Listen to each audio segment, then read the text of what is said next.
لزوم العيد بقى هنعمل مع بعض قشطة الأفران، هما بيسموها كده في الأفران عشان بجد هي تحفة وطعمها زي العسل كده وهشة وما شاء الله. العجوة فيها كده زي الملبن. بجد هتعمليها مع كوباية شاي بلبن كده الصبح، لو بتحبي تفطري حاجة خفيفة كده في العيد، كل سنة وانتوا طيبين. بجد اعمليها وهتنبهري بالطعم بتاعها. يلا بينا نسمي بالله ونصلي على رسول الله. وكالعادة ما تنسونيش يا بنات في لايك وشير، واشتركوا في القناة لو انتوا لسه مش مشتركين، وفعلوا زر الجرس عشان كل ما انزل وصفة يوصلكم اشعار بيها. يلا نسمي بالله ونشوف الجمال والحلاوة دي احنا عملناها ازاي النهاردة. اول حاجة كده انا جبت طبق وهحطه فيه. انا النهاردة انا هستخدم مية، مش هستخدم لبن خالص، علشان لو مش عندك لبن تقومي تعمليها على طول بالمية وبجد هتطلع نتيجتها حلوة قوي. انا حطيت هنا كوبايتين ونص من المية الدافية، حطيت عليهم معلقة كبيرة من الخميرة الفورية، وحطيت كمان 3 معالق من السكر. انا حطيت قدامكم هنا معلقتين بس انا كنت حطيت كمان معلقة. هبتدي ان انا احط هنا نص معلقة من الملح، واحط هنا ظرف من الفانيليا. لو عندك فانيليا سايلة مفيش اي مشكلة، بس بتدي ريحة حلوة قوي للقرص بتاعتنا. هنبتدي بقى ان احنا نقلب كويس جدا لغاية الحبيبات بتاعة الخميرة الفورية بتاعتنا ما تدوب خالص في قلب المية الدافية. يا ريت المية تكون دافية ما تكونش سخنة عشان ما تبوظش معاكي العجين. بس كده بعد ما قلبناها ودابت معانا تماما بنبتدي بقى ننزل هنا بالسمنة. والسمنة انا نزلت هنا بنص كوباية من السمنة، بنفس الكوباية اللي عيرت بيها المية.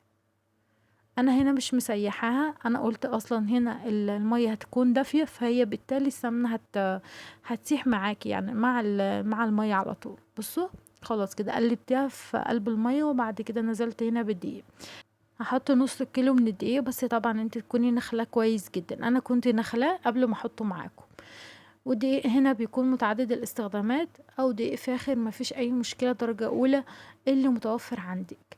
هبتدي هنا احط بقى الدقيق بتاعي، وابتدي بقى اقلب كويس جدا. انا ما حطيتش كل الكميه بتاعتي، كان فاضل هنا شويه من النص كيلو، ابتديت بس ان انا احط شويه بشويه كده علشان خاطر العجينه هنا يعني ما تلمش معايا وتنشف، وبالتالي يعني احط ميه تاني لا. انا احسن حاجه كده يعني حطي المقدار بتاعك وسيبي شويه، بحيث لو عوزتي تحطي دقيق تاني حطي. يعني خلاص العجينة لمت، ما عوزتيش تحطي دقيق تاني خلاص كده. يبقى احنا بس محتاجين ان احنا نعجنها كويس جدا. احنا اللي عايزين العجينة دي تبقى لينة قوي ولا هي تكون لابسة قوي. عجينة تكون طرية في نفس الوقت، تكون كده مش بتلزق في ايدك، تكون ناعمة. عجينة كده زي ما قال الكتاب، زي ما انتوا شايفينها كده بالظبط. انا عجنتها كويس جدا لغاية الملمس بتاعها ما بقى ناعم بالطريقة اللي انتوا شايفينها دي. بحاول بقى اللي انا المها على بعضها، وخلاص كده هي بقت العجينة تمام معايا. وطبعا هنا انا من الناس اللي انا مش بخمرها، انا بخمر في وقت بعد التشكيل على طول. انا كده بعد ما خلصتها وعجنتها ببتدي بس ان انا اريحها هنا لغايه اما اعمل العجوه بتاعتي. انا في الوقت ده غطيت عليها وعملت هنا العجوه بتاعتي، كورتها، وابتديت بقى ان انا جيت اشتغلت فيها على طول. بس هي هنا ما غابتش معايا تقريبا 5 دقايق واشتغلت فيها على طول، بس ارتاحت معايا. ابتديت بقى ان انا اكورها بالطريقه اللي انتوا شايفينها دي. وهنا حجم الكوره، يعني حجم الكرة بيكون صغير كده، مش لازم يكون الحجم الكرة يكون كبير معاك علشان طبعا اللي ياخد واحدة ما يرجعش فيها اي حاجة تاني، يخلصها كلها كده على بعضها. تمام كده. حجم الكورة زي ما انتم ملاحظينه كده زي البيضاية، زي حجم البيضة كده، حجم البيضة اللي هو كبير شوية.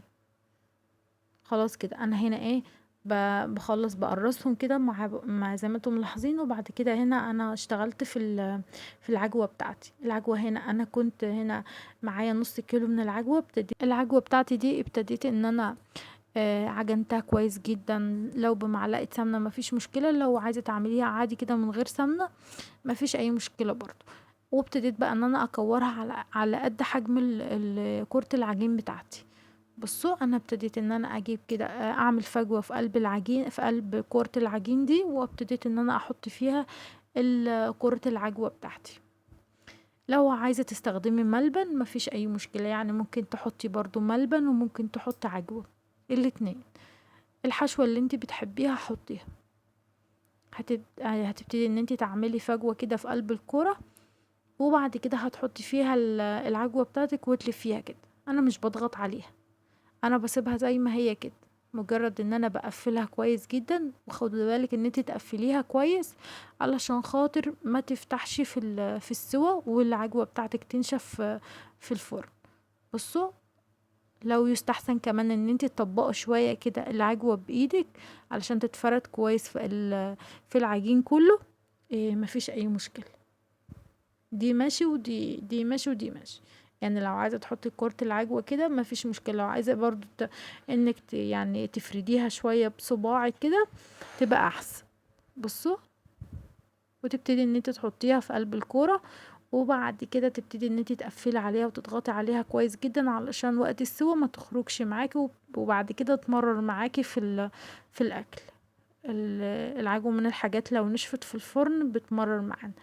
بعد ما خلصت كل الكمية بتاعتي، انا هنا بس دهنة الصاجة بتاعتي حاجة خفيفة قوي من الزيت، مسحة بسيطة خالص علشان خاطر يعني ما تلزقش. لو مش عايزة تدهني مفيش مشكلة، بس يعني ادهنيها افضل عشان ممكن تلزق معاك.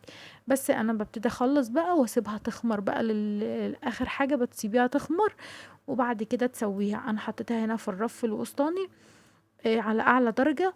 اهو المهم ان انتي تسويها على اعلى درجة، ما تغيبهاش عندك في الفرن. هتقعد معاكي مثلا ربع ساعة. تبتدي ان انتي تشغلي عليها الشواية لو هي عايزة الشواية، لو هي اتحمرت من فوق من قصدي من تحت وعايزة الشواية شوية شغليها. بس بتطلع بالجمال اللي انتوا شايفينه ده. بس كده، بعد ما طلعتهم من الفرن ابتديت ان انا اغطيهم بالفوطة بتاعتي علشان يبقوا طريين معاكي كده ويبقوا زي الملبن كده، ما تبقاش ناشفة. لو انتي من الناس اللي بتحبيها ناشفة سيبيها ما تغطيهاش.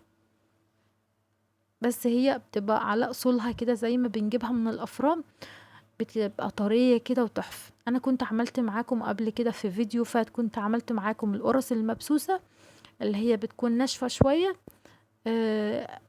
على طريقة بقى زمان كده. كانت تحفة يا بنات. شوفوا الفيديو ده ان شاء الله هسيبه لكم في صندوق الوصف، ابقوا شوفوه. بس دي لها طريقة ودي لها طريقة تانية. بصوا ما شاء الله، شكلها ولون وطعم وريحة. عايزة اقول لكم بجد الريحة كانت فظيعة. شفتوا القلب بتاعها عامل ازاي؟ القلب كده هش ومن جوه العجوة طرية ما شاء الله، مش ناشفة معايا ما شاء الله، واخدة اللون الحلو من فوق ومن تحت، والتسوية بتاعتها مظبوطة. وقد ايه ان هي هشة وقطنية وطعمها بجد تحفة. عايزاكم تجربوها لو انتوا من الناس اللي انتوا بتحبوا تفطروا يوم العيد كده حاجة خفيفة. اعملوها ان شاء الله هتعجبكم. او كل سنة وانتوا طيبين يا رب، وينعاد عليكم الايام بالخير. بصوا ما شاء الله بجد تحفة.